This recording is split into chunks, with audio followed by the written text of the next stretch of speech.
Assalamu alaikum. Today is the 5th of Ramadan 2025, and inshallah we'll be talking about a book written by Aida ibn Abdullah al-Qarni titled La Tahzan. It's an important book, and the topic for today, inshallah, will be do not expect gratitude from anyone.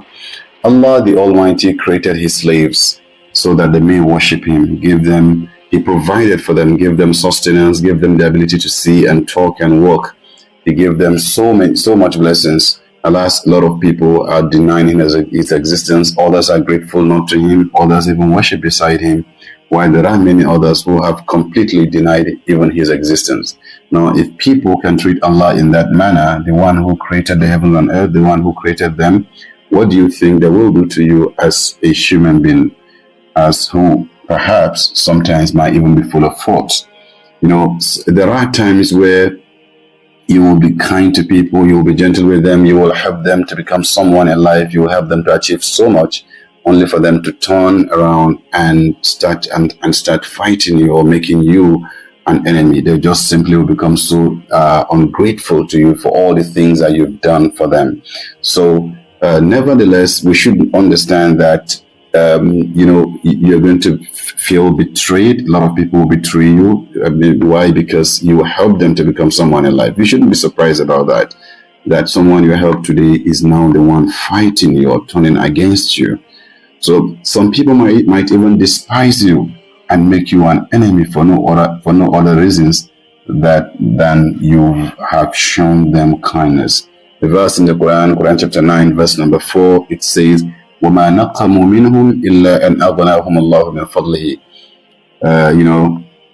And they could not find any other cause to bear a grudge except that Allah and His Messenger had enriched them. So we should understand that.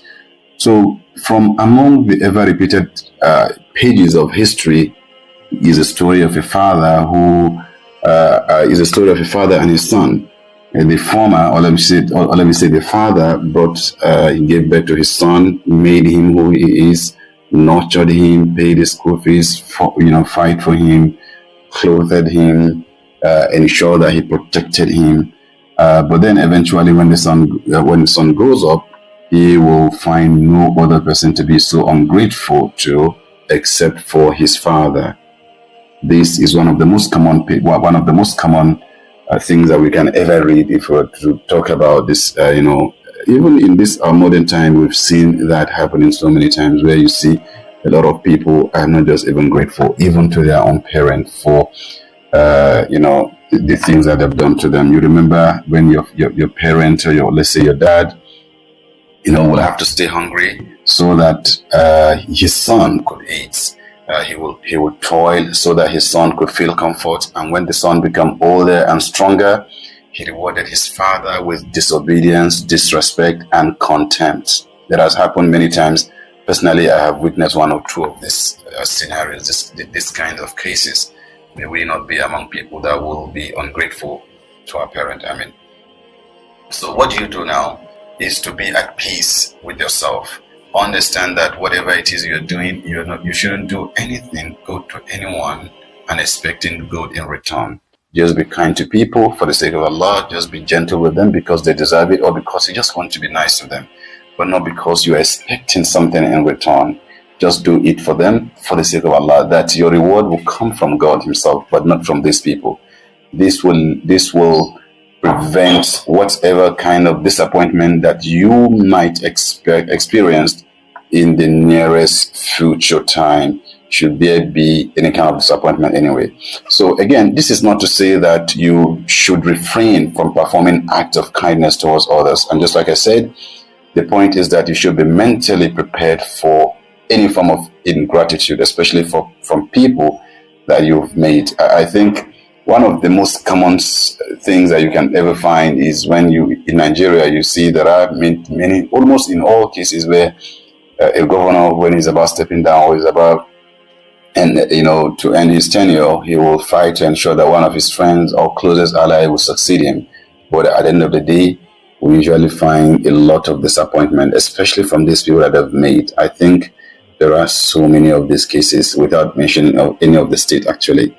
So understand this. Perform acts of charity seeking Allah's pleasure because with this attitude, you will assuredly be successful. When you help people for the sake of Allah, surely Allah will help you to succeed, not those people. And the ungrateful person cannot really harm you. Praise Allah, that Allah is the praise. You should say Alhamdulillah, because the person who you help is not the transgressor, and now you are the obedient servants. So we should know that always. So it's very important for us to know that whatever it is that we are doing for others, we need to do that. We need to help them, not because we're expecting anything good in return from them, but because, we are expecting our favor, or we're expecting Allah to pay us in kind, or we're expecting Allah to bless us in return with these people that we are doing for these people. So hence, do not be in a state of agitation if you give someone a pen as a gift and he uses it to satirize you, okay? Or if you give someone a walking stick to lean upon and he strikes you with it. So do not be disappointed. And as I pointed out earlier, most human beings are so ungrateful to their Lord. So what treatment should you and I expect from these people? I hope we have some lessons here to learn. Assalamu alaikum wa rahmatullahi wa barakatuh.